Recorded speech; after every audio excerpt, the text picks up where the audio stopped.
situation here. Okay, what's going on here?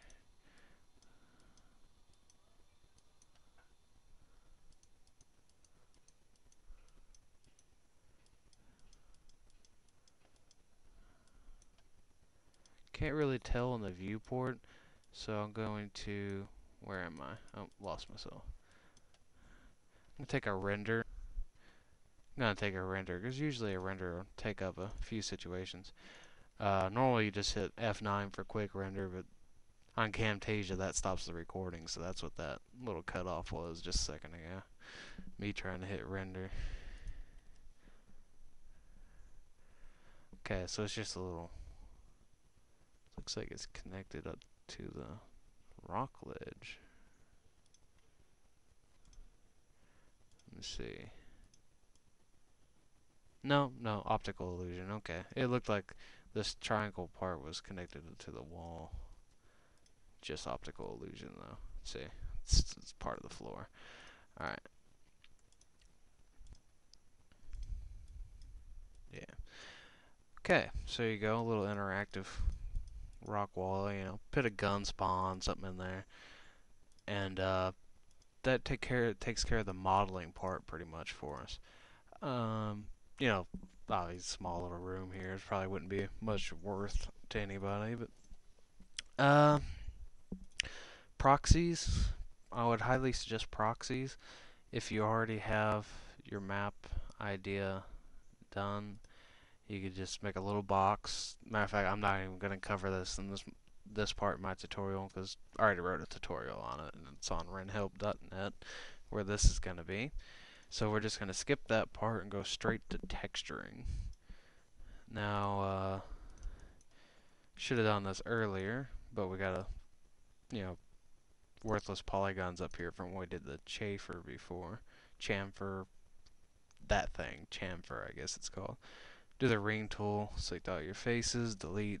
Now that extra polygon's gone. For this, if you didn't add any more cuts into it or anything, this should be a quick little ring. Control, hold down control, select your face. Now there's all your walls. Now since my walls and my rocks are going to be the same, I'm going to go ahead and just go to this view and add those to my selection. Oh, turn on, off, ignore back facing if you have it on. And that should select most of your faces. You can use the ring tool for this too if you got a pretty uniform map here, but this one's got some angles in it. Just gonna go through and select anything that I want to be the rock texture. I think that's all the faces in there. Okay, checking the second rock. Okay. I'm going to use the detach button. Name these walls. If you want to make sure you selected everything you wanted to, change it to a different color. It'll just illuminate exactly what you selected so you can go through and look at it a little easier. It's got a little bit of red somewhere there. Ah, see right there, I missed one. Missed a little red foot there, okay. Detach. You just name it default, because it doesn't really matter. Select your walls again, attach, bam, it's part of your walls now. Now since we got the W3D exporter, just about everyone should be using 3ds Max 8, 7.1, or 7 with Service Pack 1, and just generally no question about it. 8 has so many more features that RenX doesn't, and you should really be converted. I'm going to go ahead and save it, because sometimes when I sometimes when you alpha blend, you'll select something you didn't mean to, so just made this tutorial.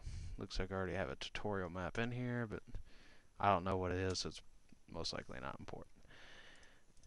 probably something I did for somebody else. Okay, hit the M key. That'll bring up your Max Material Editor, where it says this button standard here.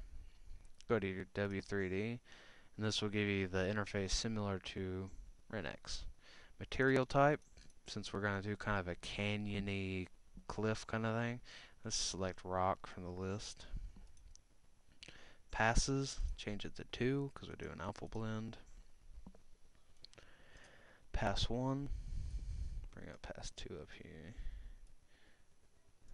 Hey, I said pass 2 up there. There. Alright. Wait a minute, am I doing this right? Yeah. Okay. Go to wherever you keep your Renegade textures.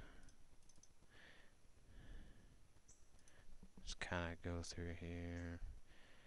Pick something that you like.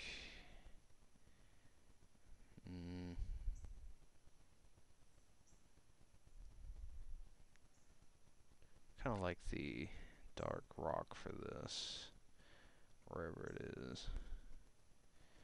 Speed of light.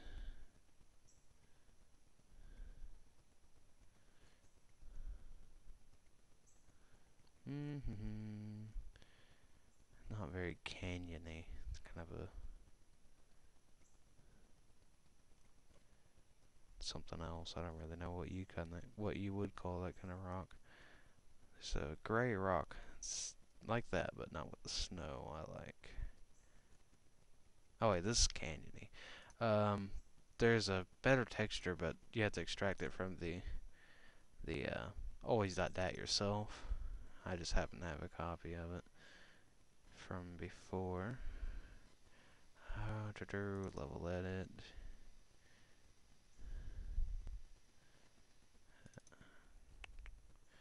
Okay, I got some different. Go through the texture list here. There it is. Level 10 Cliff 1. This is a very good canyon texture. I'm sure you recognize it because it's just a very good texture. I'm going to go ahead and resave this to my desktop. Go get another texture. Yeah, this will work for the alpha blend. Some sand. This texture is my own. I'll put it in the tutorial just so you can get it too. Different sand. It looks like my advanced bot tutorial is using the exact textures I need. Go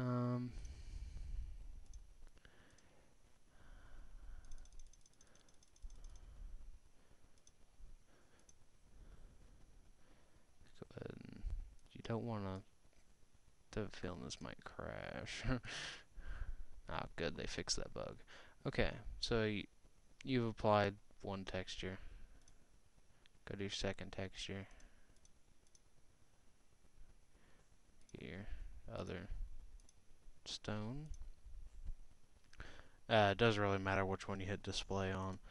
Just change this to alpha blend on your second pass here. You can see the textures stretched all the way around the map, so you want a UVW map. Hit shrink wrap first, then box, and then give you a nice actual box, a cube, equal on all sides.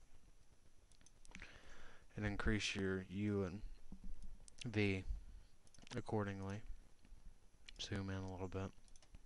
This is the texture I want to alpha blend into my map, so I'm going to use the first texture to display just so I can see what it's going to look like a little better. A lot different than I thought. Alright, it's a little bit too tiled on the walls, so I'm going to tone it down a little bit. Take this down to like 8. It's still too much.